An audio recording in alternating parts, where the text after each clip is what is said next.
আৰু significantly যি অসমত প্ৰতিটো দিনতে কৰবাত আন্দোলন ধৰ্ণা পিকেটিং আছিলে আজি আমাৰ অসমত ক'ব গ'লে এতিয়া বন্ধ এটা দেখা পোৱাটো আমাৰ কাৰণে ভাগ্যৰ কথা কাৰণ যোৱা 3টা বছৰত এটা বন্ধ আমাৰ অসমত হোৱা নাই আগতে য'ত অসম বন্ধ গুৱাহাটী বন্ধ ডিব্ৰুগড় বন্ধ তিনচুকীয়া বন্ধ those were order of the day আৰু এইবিলাকৰ সুযোগ লৈ আজি আমাৰ অসমত এটা নতুন বিকাশৰ আন্দোলন আৰম্ভ হৈছে সেমি কণ্ডাক্টৰ দৰে ইণ্ডাষ্ট্ৰি আজি টাটাই ইণ্ডিয়াৰ গোটেইবিলাক ষ্টেটৰ ভিতৰত Tata has chosen Assam as their site for factory to manufacture semiconductor কিমানটা semiconductor daily উপৰ তাতে হ'ব 48 million chips 48 million chips will be produced in Jagirot from November আৰু আমেৰিকাত যিমান গাড়ী চলিব সব গাড়ীৰে chips made in Assam Jagirudor hobo. So this is a complete turn around আৰু আমি ইয়াক আৰু বেছি deep আৰু বেছি তাক আমি মানুহৰ মাজত লৈ যাব খুজিছো যাতে আমাৰ অসমখনে ভাৰতৰ ভিতৰতে এখন কন্ট্ৰিবিউটৰী ষ্টেট আমাৰ অসমত এটা জেনাৰেশন আছিলে দিল্লী আমাক এটো দিয়া নাই দিল্লী আমাক হেতু দিয়া নাই মই ষ্টুডেন্ট থাকোতে মোৰ মনত প্ৰথম প্ৰশ্ন আহিছিল দিল্লী আমাক কিয় দিব লাগে এনেকুৱাটো কোনো কথা নাই যে দিল্লী আমাক দিব লাগে there is no relation যে Delhi is a master and we are somewhere আমি তলত থাকিম দিল্লী আমাক দিব তেতিয়া আমি খাব পাম আমাৰ কথাটো হ'ল যে Delhi is a national capital of our own country আমিও দিম আমাকো দিব the relation has to be contributory it cannot be a dependent state আমাৰ আগৰ জেনাৰেশনৰ মানুহে আমাক শিকাইছিলে যে আন্দোলন ক দিল্লী আমাক দিব মই এতিয়া বিচাৰো যে অসমে আমি কি দিম Delhi because we have to make India is a developed nation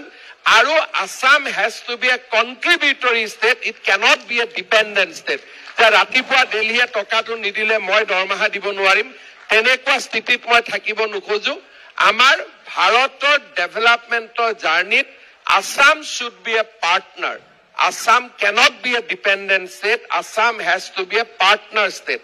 যদি Tamil Nadu is contributing Maharashtra is contributing Assam will also contribute and as a nation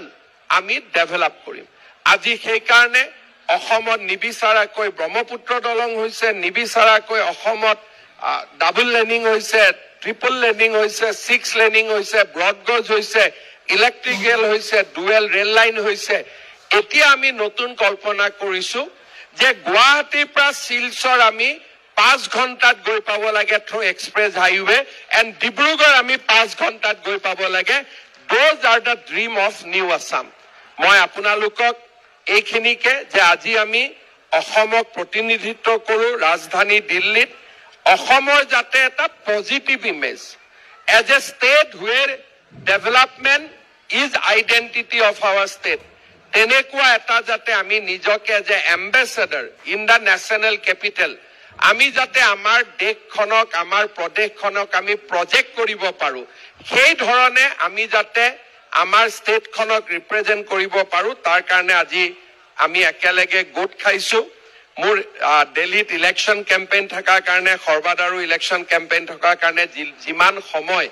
একেলগে আমি দিব পাৰিব লাগিছিল দিব পৰা নাই কিন্তু এটা কথা আমি সকলোৱে মনত ৰাখিম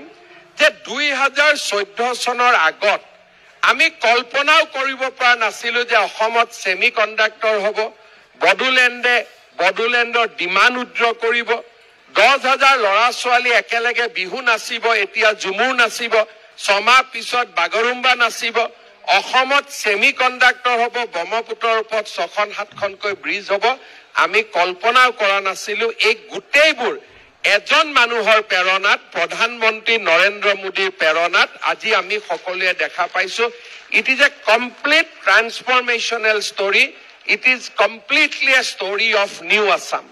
সৰ্বাদা মুখ্যমন্ত্ৰী থাকোতে নুমলীগড় ৰিফাইনেৰীক আমি 10 million metric ton 9 million metric টনলৈকে ৰিফাইন কেপাসিটি বঢ়াব ডিসিশন লৈছিলো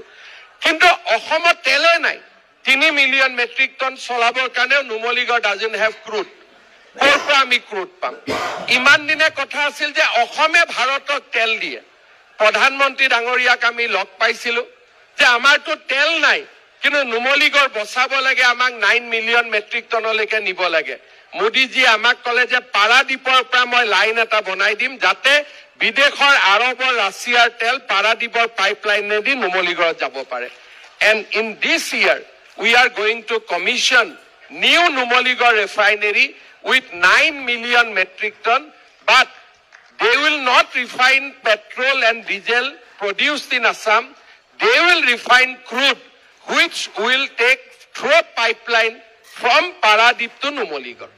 আৰু অকল পাইপলাইন ডালতে মোদী চৰকাৰে মোদী গভৰ্ণমেণ্টে 6000 কোটি টকা খৰচ কৰিছে 6000 crore আৰু অকল ক্ৰুডৰ পাইপলাইন বনোৱা নাই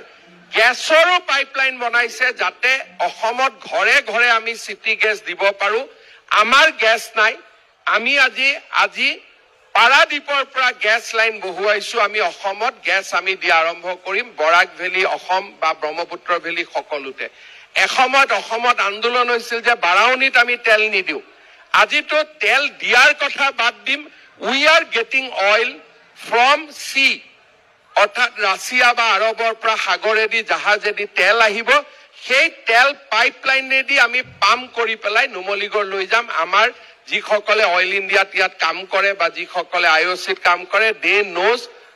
মোৰ দেন মি মই যিমান এক্সপ্লেইন কৰিব পাৰিম তেওঁলোকে তাতকৈ বেছি এক্সপ্লেইন কৰিব পাৰিব now we are taking up যে বঙাইগাঁও ৰিফাইনেৰী এক্সপানশ্যন হ'ব লাগে 5 মিলিয়ন মেট্ৰিক টনলৈকে আকৌ মোদীজিকে কৈছো আৰু অলপ পাইপডাল ডাঙৰ কৰি দিয়ক যাতে আমি আৰু তেল আনি বঙাইগাঁৱত আমি ৰিফাইন কৰিব পাৰো সব প্ৰধানমন্ত্ৰী ডাঙৰীয়াই আমাক বহুত ডাঙৰ এটা পৰিৱৰ্তনৰ ফালে লৈ গল 24 তাৰিখে প্ৰধানমন্ত্ৰী ডাঙৰীয়া গুৱাহাটীত আহিব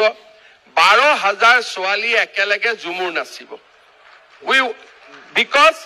this is the 200 years of Assam's tea আৰু যিসকলে চাহ বনায় তেওঁলোকক ইগনোৰ কৰি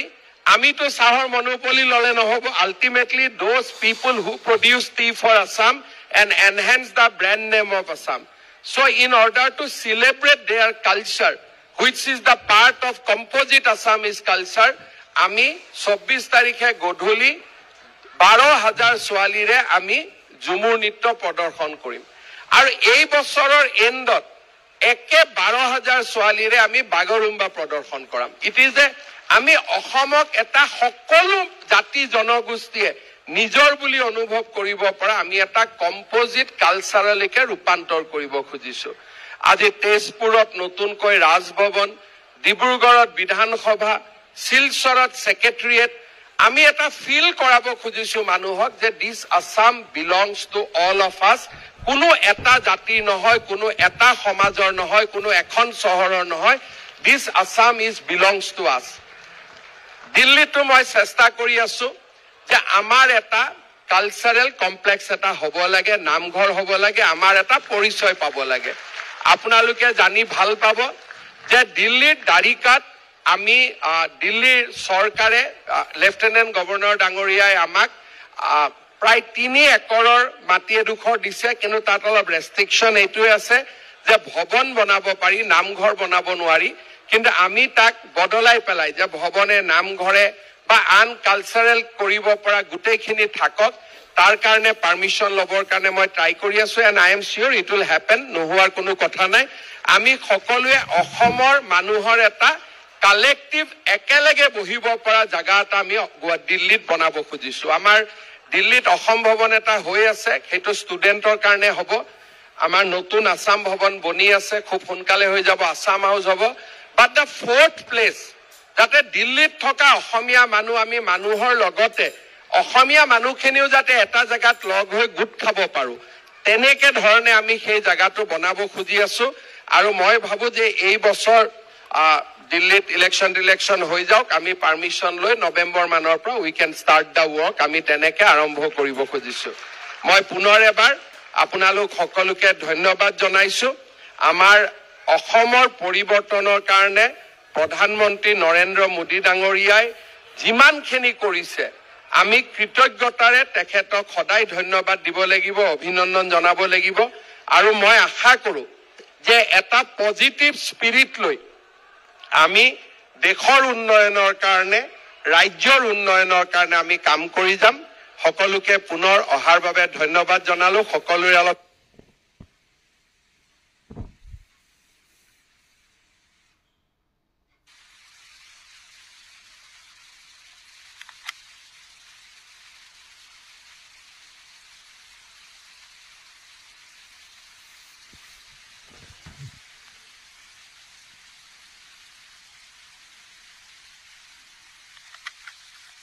Y ahí porque nada.